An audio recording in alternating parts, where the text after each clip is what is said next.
Hai hai hai. Selamat datang kembali di channel Min Donghua.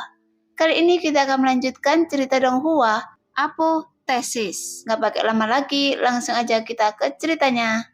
Cekidot. Secara umum, anak panah melambangkan kecepatan dan mereka telah melihat banyak anak panah yang cepat kilat. Namun ini pertama kalinya kita melihat anak panah yang begitu lambat. Namun mata Yuying sedikit menyipit saat melihatnya. Kemudian dia berkata dengan serius, "Anak panah ini sepertinya terikat oleh hukum waktu, jadi sangat lambat." "Hei, pemanah lambat seperti itu setengah lebih lambat dari kecepatan berjalan saya. Siapa yang bisa mengenainya?" kata Ye Chuandong sambil tersenyum. Raja Yan berkata dengan serius, "Jangan meremehkan anak panah ini. Racun pada anak panah ini adalah racun arsenik naga. Bahkan yang kuat di alam laut dewa akan mati jika mereka menyentuhnya. Dikatakan bahwa banyak prajurit yang pertama kali menjelajahi alam rahasia. Semua orang kuat di alam hidup dan mati, dan mereka semua mati karena panah ini." Ye Chuandong memasang ekspresi tidak percaya di wajahnya. "Raja Yan, saya yakin Anda mengatakan racun pada panah ini sangat kuat, tetapi saya tidak percaya kata-kata Anda, bahwa seorang guru besar alam laut dewa mati di bawah panah ini." Jelas dalam pikirannya anak panah ini terbang sangat lambat, bahkan orang tua pun dapat dengan mudah menghindarinya. Jadi bagaimana orang kuat di alam hidup dan mati bisa mati ditembak oleh anak panah tersebut? Dan dia juga orang yang kuat di alam hidup dan mati. Raja Yan tersenyum pahit lalu berkata, "Semua anak panah ini adalah tindakan pertahanan yang ditinggalkan oleh klan pembuluh darah naga. Saya hanya mengingatkan semua orang untuk berhati-hati. Mengenai alasannya, Anda akan segera mengetahuinya." Meskipun Ye Chuandong mengatakan dia tidak mempercayainya karena Raja Yan sangat menekan bahayanya, dia masih memasang ekspresi hati-hati di wajahnya. Lagi pula, mereka berempat adalah pengikut Raja Yan yang terus maju di dalam hutan. Pada awalnya tidak banyak anak panah tajam di area panah lambat. Jumlahnya jarang dan terbang lambat. Kemudian anak panah tajam ditembakkan dari depan, dan semua orang harus menghindarinya dengan hati-hati. Namun kecepatan terbang anak panah tajam tersebut sangat lambat. Tapi tak lama kemudian, semua orang mengerti apa yang dikatakan Raja Yan, bahwa area panah lambat ini memang sangat berbahaya karena ada banyak sekali anak panah yang tajam. Pada awalnya mungkin ada 3 atau 5 anak panah yang terbang perlahan di sekitar setiap orang. Tetapi saat semua orang masuk lebih dalam, jumlah anak panah tajam yang melayang mulai meningkat tajam. Bahkan seringkali ada 10 atau 20 anak panah tajam yang ditembakkan dari arah berbeda. Bahkan beberapa anak panah tajam berjajar menghalangi jalan di depan. Jadi mereka hanya bisa terbang atau tergeletak di tanah dan berguling. Meski begitu, itu masih sulit bagi mereka karena penindasan kekuatan pengorbanan darah sulit bagi semua orang untuk terbang. Namun sosok prajurit alam kesengsaraan kekosongan masih cukup cekatan. Hanya dihalangi oleh panah tajam yang terbang lambat ini, Ye Chuandong pasti menunjukkan sedikit ketidaksabaran di wajahnya. Jadi saat menghadapi tembakan panah tajam ke wajahnya, Ye Chuandong mengangkat pedang pendek di tangannya. Kemudian dia menebasnya. "Jangan!" Raja Yan membuka mulutnya untuk menghentikannya, tapi masih terlambat.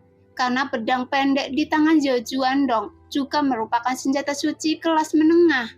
Namun ketika pedang itu ditebas, panah tajamnya sedikit bergoyang, sehingga Ye Chuandong tidak hanya gagal memotong panah tajam itu, tetapi panah tajam itu tiba-tiba berselerasi.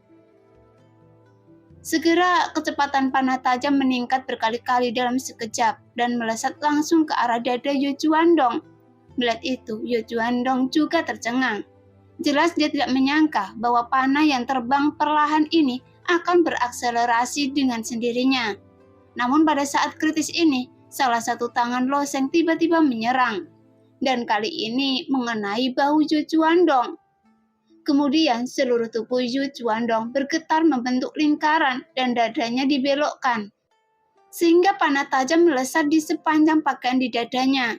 membuat lubang besar di pakaiannya. "Cepat bantu dia melepas bajunya!" Melihat pemandangan ini, Raja Yan berteriak lagi. Kemudian mereka melihat sedikit cahaya biru pada panah tajam yang ternoda di pakaian Zhou Juandong. Dan cahaya biru ini adalah racun naga yang disebutkan Raja Yan. Meskipun racun biasa hanya akan menyebar ke dalam tubuh makhluk hidup, tetapi racun arsenik naga ini tampak seperti makhluk hidup, menyebar ke seluruh pakaian Zhou Juandong.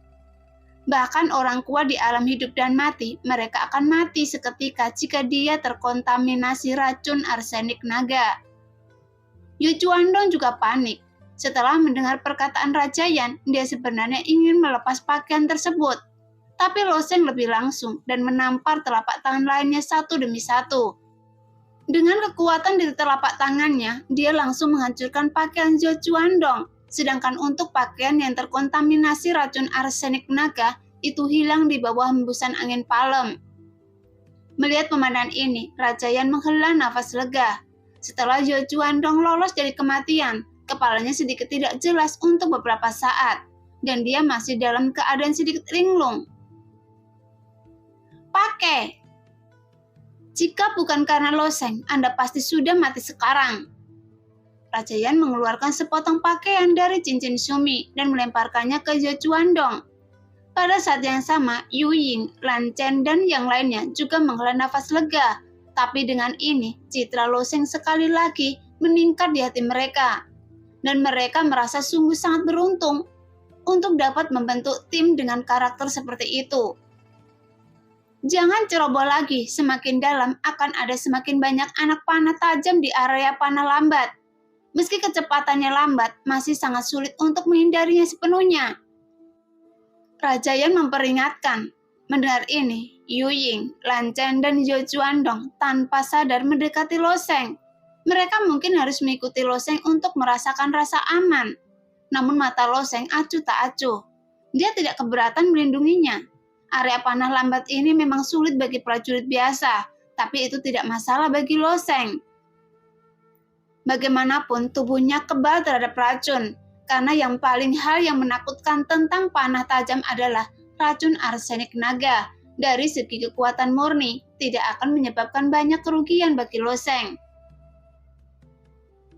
Barisan anak panah lainnya akan datang. Semuanya ikuti saya, perintah Raja Yan. Saat semua orang masuk lebih dalam, jumlah anak panah tajam di sini telah mencapai tingkat yang keterlaluan. Seringkali ratusan anak panah tajam terbang perlahan. Anak panah tajam ini didistribusikan pada jarak yang sama, membentuk dinding anak panah, mengarah ke arah semua orang.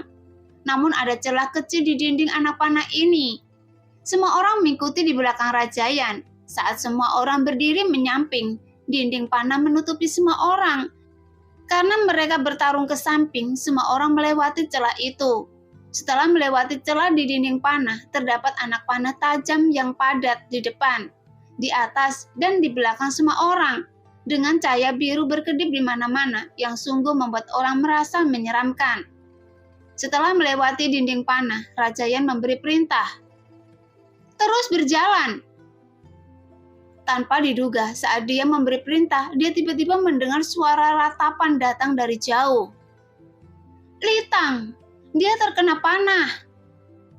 Mendengar teriakan ini, Lo Sheng lolos dari reputasinya, tetapi melihat seorang prajurit di ruang terbuka puluhan kaki ke samping ditembak oleh panah tajam.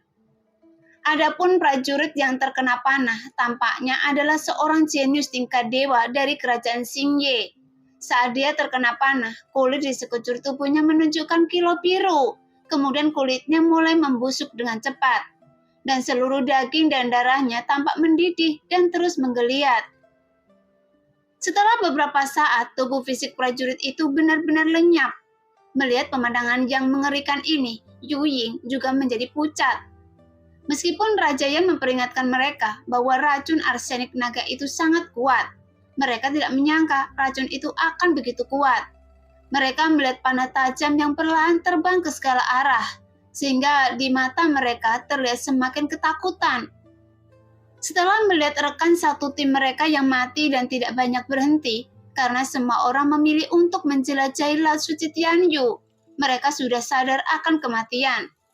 Terlebih lagi di zona panah lambat ini, selama mereka lebih berhati-hati, mungkin mereka bisa lolos. Ayo pergi, berhenti melihat, kata Lo Sheng kepada Yu Ying. Kemudian dia berkata kepada Rajayan, kali ini saya akan berjalan di depan. Tim ini dipimpin oleh Rajayan. Menurut konvensi, dia harus memimpin tim, tapi sekarang Lo Sheng telah berbicara, jadi Rajayan tentu saja setuju. Lagi pula dalam hati Rajayan, Lo Sheng masih merupakan mitra yang dapat dipercaya. Sambil maju seperti ini, semua orang menghindari beberapa gelombang anak panah tanpa rasa takut. Namun saat mereka hendak meninggalkan area panah lambat, beberapa sosok tiba-tiba terbang di depan mereka. Sosok terdepan tertangkap dengan kekuatan guntur.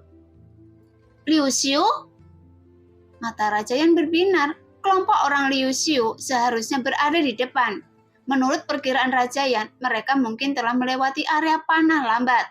Tetapi mereka tidak tahu mengapa mereka berbalik. Ketika Liu Xiu mendengar Rajayan memanggilnya, dia berkata dengan dingin, "Jalan ke depan terhalang." "Mengapa?" Rajayan bertanya dengan rasa ingin tahu. Dia pernah ke pulau ini sebelumnya, jadi ini pasti cara yang tepat untuk pergi. "Lihat sendiri." Liu Xiu menunjuk ke belakang dengan ekspresi tak berdaya di wajahnya. Di belakang Liu Xiu ada rentetan anak panah tajam yang luar biasa, ditembakkan ke arah semua orang. Pada setiap anak panah yang tajam ada sedikit kilatan cahaya biru yang sangat indah di bawah malam. Seperti bintang di langit, namun semua orang tahu bahwa keindahan ini berasal dari racun yang paling mematikan. Bagaimana dia bisa melewati ini? Ye Chuandong berkata dengan suara gemetar. Setelah melihat adegan ini, karena dinding panah sebelumnya berjajar, hanya terdapat ratusan atau ribuan anak panah tajam. Anak panah tajam tersebut juga tersusun berjajar dan tidak terlalu sulit untuk ditembus. Dan sekarang, tembok panah di depannya mungkin memiliki ratusan ribu anak panah yang tajam. Jika tembok panah sebelumnya adalah tembok, maka tembok panah ini mungkin adalah tembok kota. Mata Rajayan berbinar dan dia berkata, "Berkelilinglah dari samping." "Tidak ada gunanya." Liu Xiu menggelengkan kepalanya, kemudian menunjuk ke keindahan menakjubkan di sebelahnya dan berkata, "Saya sudah mencobanya. Selirlan dan saya telah menjelajahi lebar dinding panah, satu di kiri dan satu lagi di kanan. Hasilnya dinding panah ini sepertinya menutupi seluruh area panah lambat." Saat semua orang berbicara, mereka mulai mundur dengan hati-hati sambil mendiskusikan tindakan pencegahan. Saat semua orang mundur, mereka bertemu dengan semakin banyak prajurit, termasuk Pangeran Kerajaan Xingye, Pangeran Kerajaan Besi Hitam, Zhou-Ning, Zhan Yun, dan lainnya, yang juga bergabung dengan tim mundur. Aneh, saat saya melewati area panah lambat sebelumnya, saya belum pernah melihat dinding panah sebesar ini. Apakah ada sesuatu yang jahat tahun ini? Mari kita hindari gelombang dinding panah ini dulu. Setelah gelombang dinding panah ini menghilang, ayo maju dan lihat. Setelah semakin banyak prajurit berkumpul, semua orang mulai mendiskusikan. Saat ini Yu Ying berkata, "Ayo langsung ke laut dan mendarat dari sisi lain. Apakah metode ini oke?" Begitu Yu Ying selesai berbicara, semua orang memandang Yu Ying seperti orang idiot. Namun Yu Ying sedikit malu dan wajah kecilnya tiba-tiba memerah. Kemudian Rajayan mengingatkan, "Saya lupa mengingatkan Anda, inilah jalan satu-satunya menuju alam rahasia Yohuan. Jalan di kedua sisi bukanlah sesuatu yang bisa kita ambil." Sekarang, Lusinan Tim dan ratusan jinius tingkat dewa dipaksa mundur. Setelah semua orang keluar dari area panah lambat, panah tajam seperti tembok kota menghilang satu persatu. "Ayo lagi!" Liu Xiu mengertakkan gigi dan terus memimpin timnya maju. Para prajurit yang bisa memasuki Laut Suci Tianyu semuanya adalah pahlawan muda terkuat di antara 4 kerajaan dewa. Jadi bagaimana mereka bisa frustasi dengan kemunduran kecil ini? Jadi semua orang juga mengikuti Liu Xiu dan yang lainnya, kemudian memasuki area panah lambat lagi. Raja Yan mengurutkan kening tetapi berkata, "Saya selalu merasa ada sesuatu yang salah. Sepertinya ada sesuatu yang terjadi di alam rahasia Yu Huang. Tidak peduli apa masalahnya, pada akhirnya kita harus masukinya," kata Lo Sheng serius. Jelas yang lain bisa mundur, tapi Lo Sheng tidak bisa. Meskipun Lo Sheng bisa mendeteksi situasi Ning Yudi melalui ingatan di benaknya, semakin cepat dia mendapatkan batu mentah kehidupan, semakin cepat Lo Sheng bisa merasa nyaman.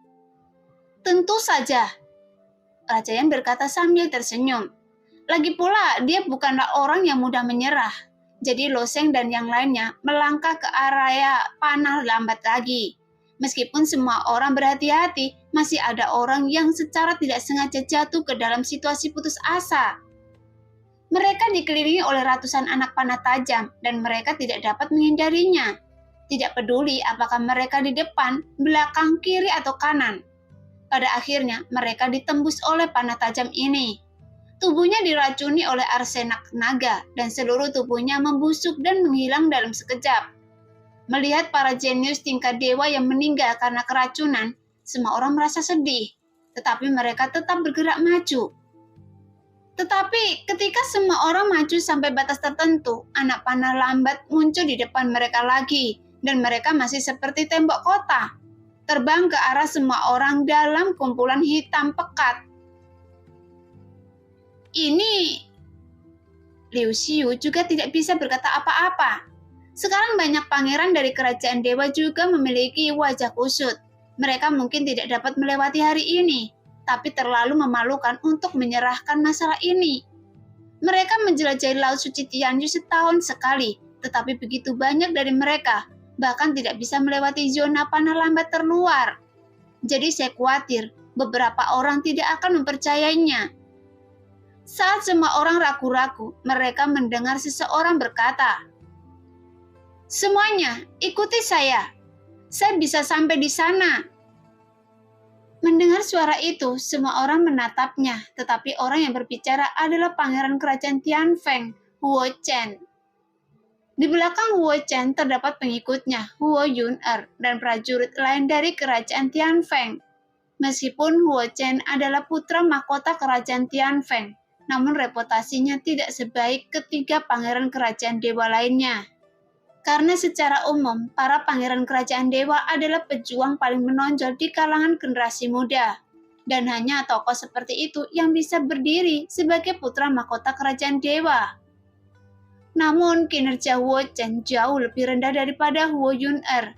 Bahkan ada rumor bahwa Huo Yun'er mungkin menjadi permaisuri pertama dalam sejarah 4 kerajaan dewa. Namun ini tidak berarti bahwa Huo Chen tidak cukup baik. Hanya saja, cahaya Huo Yun'er terlalu terang, sehingga menutupi seluruh pangeran kerajaan dewa. "Huo Chen, apa yang bisa Anda lakukan?" Liu Xiu bertanya sambil mencibir. Dia selalu memandang rendah Huo Chen. Dalam hati Liu Xiu, pangeran kerajaan dewa ini seperti sampah. Namun ekspresi Huo Chen sangat tenang, dan dia hanya berkata, "Gunakan saja sesuatu untuk memblokir panah tajam ini." "Huo Chen, apakah Anda bercanda? Tahukah Anda bahwa anak panah tajam ini terbuat dari besi meteorit? Jadi apa yang bisa menghalangi anak panah tajam ini?" Liu Xiu mencibir. Sebagai keluarga kerajaan dewa, setiap orang memiliki kurang lebih rahasia di tangan mereka. Huo Yun'er memiliki semi senjata di tangannya, dan beberapa pangeran bahkan memiliki senjata sihir pelindung tingkat semi senjata di tangan mereka. Namun, menghadapi panah tajam ini, tidak banyak yang bisa mereka lakukan. Bukannya belum ada yang memikirkan cara ini sebelumnya agar mudah melewati area panah lambat. Seseorang membawa batu genjin setinggi 1 kaki. Batu genjin ini adalah harta karun yang digunakan untuk memurnikan senjata. Tingginya 1 kaki kuan. Bahkan jika seorang pejuang alam kesengsaraan kekosongan ingin membelah batu genjin ini, itu akan membutuhkan banyak usaha. Bahkan batu genjin ini tidak dapat menghentikan anak panah tajam itu. Ketika anak panah tajam itu ditembakkan ke Patu Genjin, hukum waktu di atas tiba-tiba berubah dan kecepatannya meningkat 1000 kali lipat dalam sekejap. Dan lubang yang tak terhitung jumlahnya segera menembus Batu Genjing. Yang membuat prajurit yang cerdas itu secara alami mati karena racun arsenik naga. Melihat semua orang tidak mempercayainya, Huo Chen juga menunjukkan ekspresi keras kepala di wajahnya. Dia tahu bahwa semua orang meremehkannya, dan dia benci jika orang lain meremehkannya. Jadi Huo Chen berkata, "Saya mengerti. Iya, saudara saya akan melakukannya." Pada saat ini, Huo Yun-er membantu dari samping. Berbeda dengan keluarga kerajaan dari kerajaan dewa lainnya. Keluarga kerajaan dari kerajaan dewa Tianfeng tidak banyak melakukan perkelahian, baik secara terang-terangan maupun terselubung, sehingga hubungan antara saudara laki-laki dan perempuan Huo Yun-er dan Huo Chen sangat baik. Kalau begitu, keluarkan dan lihatlah. Seorang pangeran dari kerajaan dewa berkata dengan enteng, namun ada sedikit nada mengejek dalam nada bicaranya. Jelas sekali bahwa mereka sama sekali tidak mempercayai kata-kata Huo Chen. Pada saat ini, Huo Chen dengan lembut mengetukkan cincin yang tergantung di dadanya, dan dengan kilatan cahaya, sebuah batu besar tiba-tiba muncul di depan Huo Chen. Permukaan batunya memancarkan kilau biru keabu-abuan. Namun kilau pada batu tersebut sangat tercampur. Batu biasa hanya dapat merasakan kekuatan hukum bumi, namun beberapa batu khusus seperti batu roh guntur dapat mengandungnya. Kekuatan hukum guntur, tetapi setiap orang dapat merasakan kekuatan berbagai hukum dari batu ini. Tepatnya itu adalah kekuatan 5 hukum, yaitu kekuatan 5 elemen logam, kayu, air, api, dan tanah. Loseng pernah melihat batu ini sebelumnya, sebelum berpartisipasi dalam konferensi seni bela diri. Ketika Loseng diuji aliansi bisnis dunia, mereka menggunakan batu persis seperti ini, yaitu batu ilahi Yuanqi. Dikatakan bahwa batu ilahi Yuanqi ini ditambang di bawah laut bintang bergejolak, dan aliansi bisnis dunia hanya memiliki sebagian kecil, tetapi Huo Chen di depannya mengeluarkan sebagian besar. Melihat pemandangan itu, semua orang terdiam saat melihat batu ilahi magnetik Yuan ini. Penglihatan setiap orang cukup untuk mengenali asal-muasal benda ini. Masalahnya adalah, batu ilahi Yuanqi itu sendiri sangat sulit untuk ditambang. Untuk memetik sepotong dari gunung ilahi Yuanqi akan membutuhkan energi yang besar dari alam laut dewa untuk menghabiskan banyak upaya. Yang terpenting, benda ini tidak ada gunanya. Meskipun menghimpun kekuatan 5 unsur, namun kekuatan kelima unsur itu sangat rumit jika ingin memahami asal-muasal hukum darinya. Dan batu ini juga tidak bisa digunakan untuk memurnikan senjata dan membuat ramuan. Tapi sekarang semua orang yakin batu ilahi magnetik Yuan ini tidak ada gunanya, dan satu-satunya ciri khasnya adalah batu itu keras. Sehingga bahkan orang yang kuat di alam laut dewa tidak dapat menghancurkannya. Siapa sangka bahwa Huo Chen benar-benar akan membawa sepotong besar batu ilahi Yuanqi bersamanya, sehingga para pangeran lainnya tidak bisa berkata apa-apa tentang hal yang tidak berguna seperti itu. Hah, apakah Anda percaya? Huo Chen mencibir. Huo Yun-er tampaknya sangat bangga dengan pandangan ke depan kakaknya, dan pada saat yang sama, dia tersenyum. Jika Anda ingin melewati zona panah lambat, ikuti saja saya. Liu Shu menghela nafas dengan senyuman tak berdaya di wajahnya. Dia hanya berkata, Anda sangat hebat, Anda bahkan membawa barang ini bersama Anda. Energi sejati melintas di tangan Huo Chen, dan dia mengambil batu ilahi Yuanqi. Meskipun batu ilahi Yuanqi hanya setinggi 2 orang, itu sangat berat. Meskipun Huo Chen memiliki tubuh yang kuat, dia juga harus menggunakan kekuatan energi sejati, dan dia masih berjuang dengan wajahnya yang memerah. Melihat Huo Chen berjuang begitu keras, Huo Yun-er mengulurkan tangan gioknya. Gelang giok di lengannya sedikit bergetar dan kekuatan yang melonjak keluar. Dia membantu Huo Chen mengangkat batu ilahi magnetik yang besar. Sekarang kakak beradik itu baru saja memegang batu ilahi Yuanqi dan membuka jalan di depan. Ketika semua orang melihat pemandangan ini, mereka semua segera mengikuti dari belakang. Ini mungkin satu-satunya kesempatan mereka untuk memasuki alam rahasia Yuhuan. Jadi bagaimana mereka bisa melepaskannya? Raja Yan tersenyum sedikit dan berkata kepada Lo Sheng, "Ayo, pergi juga." Lo Sheng mengangguk dan mengikuti tim. Saat semua orang membentuk antrian panjang dan bersembunyi di balik batu ilahi Yuanqi, anak panah tajam yang sepadat tembok kota perlahan terbang ke atas. Meskipun semua orang tahu bahwa batu ilahi magnetik Yuan kebal dan sangat keras. Ketika mereka melihat panah tajam itu mendekat, semua orang masih merasa sedikit khawatir. Bagaimana jika batu ilahi magnetik Yuan tidak dapat menghentikannya, dan itu akan menjadi situasi yang tragis. Bidang pandang setiap orang terhalang oleh batu ilahi Yuanqi, dan mereka tidak dapat melihat situasi dari anak panah tajam itu, dan hanya mendengar suara yang tajam. Tapi semua orang mengerti bahwa anak panah tajam pertama telah dibelokkan. Selanjutnya, suara-suara itu mulai terdengar padat. Setelah suara itu berlangsung beberapa saat, wajah Huo Chen dan Huo Yun-er tiba-tiba memerah. Kemudian semua orang mendengar Huo Chen berkata, "Ini, anak panah ini sangat kuat, datang dan bantu." Meskipun anak panah ini terbang lambat, namun sebenarnya itu bukanlah kecepatannya sendiri. Hanya saja hukum waktu diberlakukan padanya, sehingga mereka terbang sangat lambat. Di bawah pengaruh panah tajam ini, semua kekuatan dikerahkan pada batu ilahi Yuanqi. Bahkan jika Huo Yun-er menggunakan senjata semi suci di pergelangan tangannya yang cerah, itu masih agak sulit. Saat Huo Chen selesai berbicara, sosok Lo Sheng melintas di sepanjang sisi tim, berada di bawah batu ilahi Yuanqi dan dengan lembut mendorongnya keluar dengan kedua tangan. Ketika kekuatan Lo Sheng muncul, Huo Chen dan Huo Yun-er tiba-tiba merasa lega. Lo Sheng sebenarnya mengambil 90% kekuatan. Melihat adegan ini, Huo Yun-er tersenyum tipis pada Lo Sheng. "Terima kasih."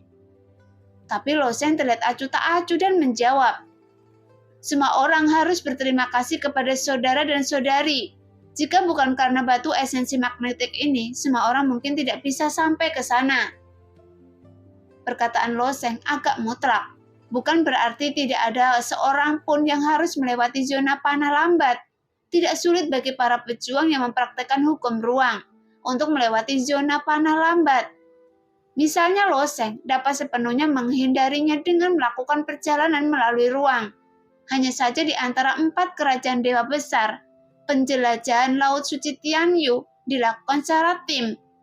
Lagi pula tidak akan terlalu banyak pejuang yang memahami hukum ruang, dan sulit juga bagi Lo Sheng untuk meninggalkan rekannya dan bergegas sendirian.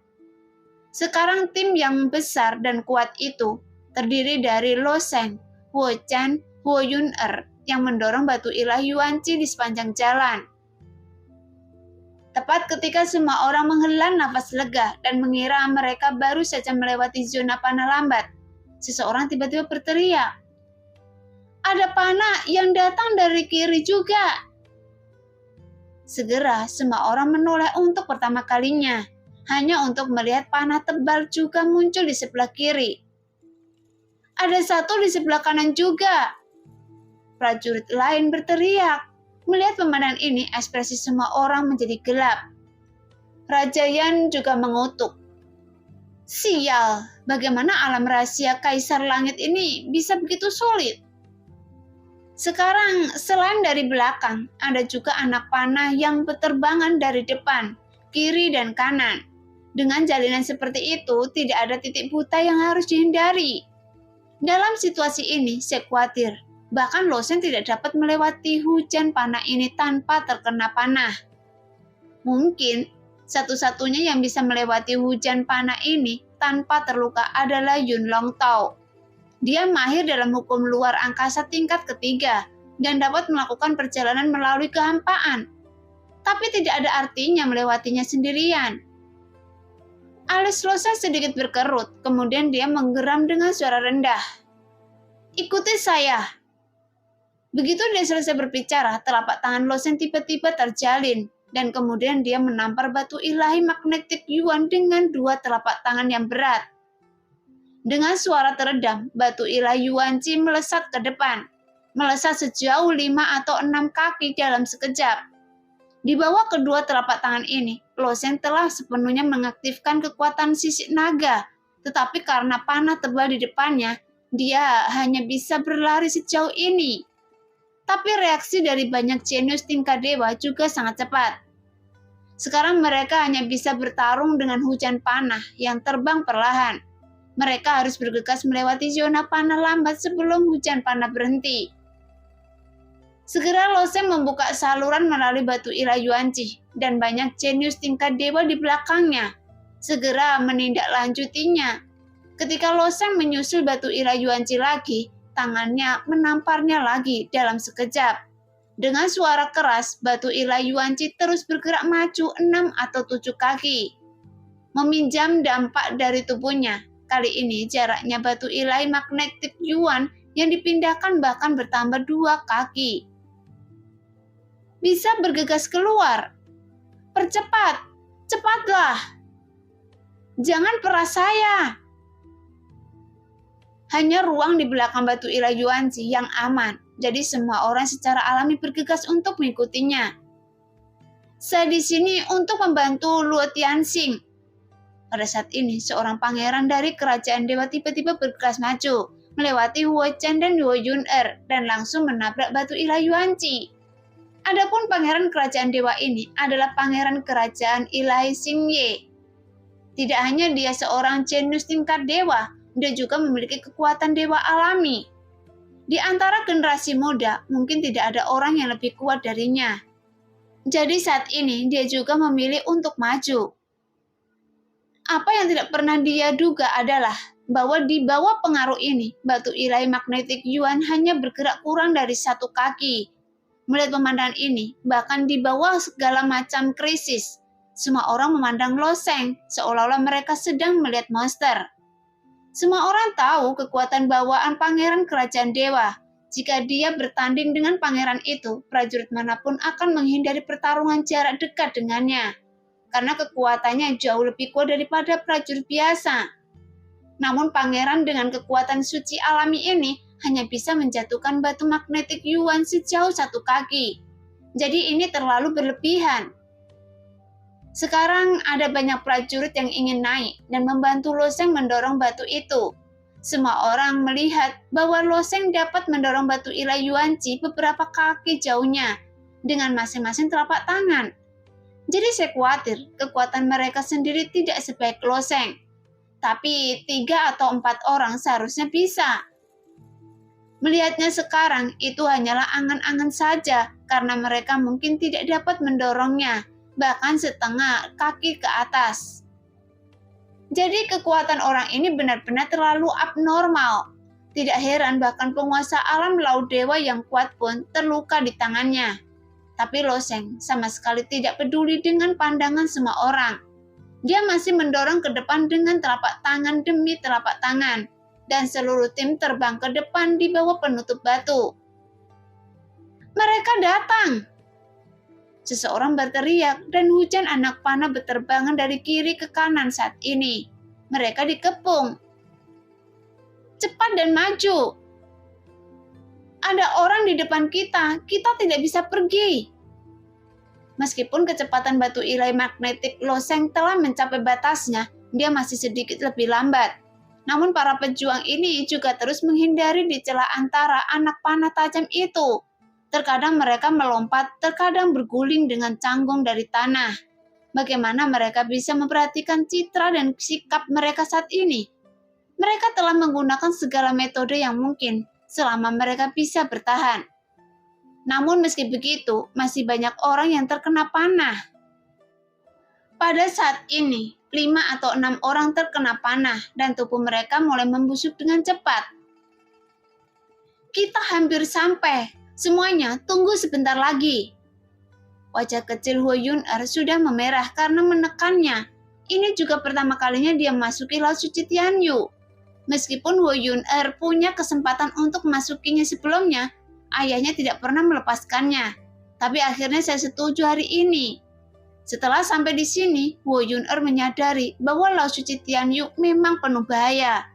Saat dia meneriakkan kata-kata ini, 4 anak panah tajam datang dari kiri dan kanan, sehingga hampir tidak menyisakan ruang baginya untuk menghindar ke depan dan ke belakang.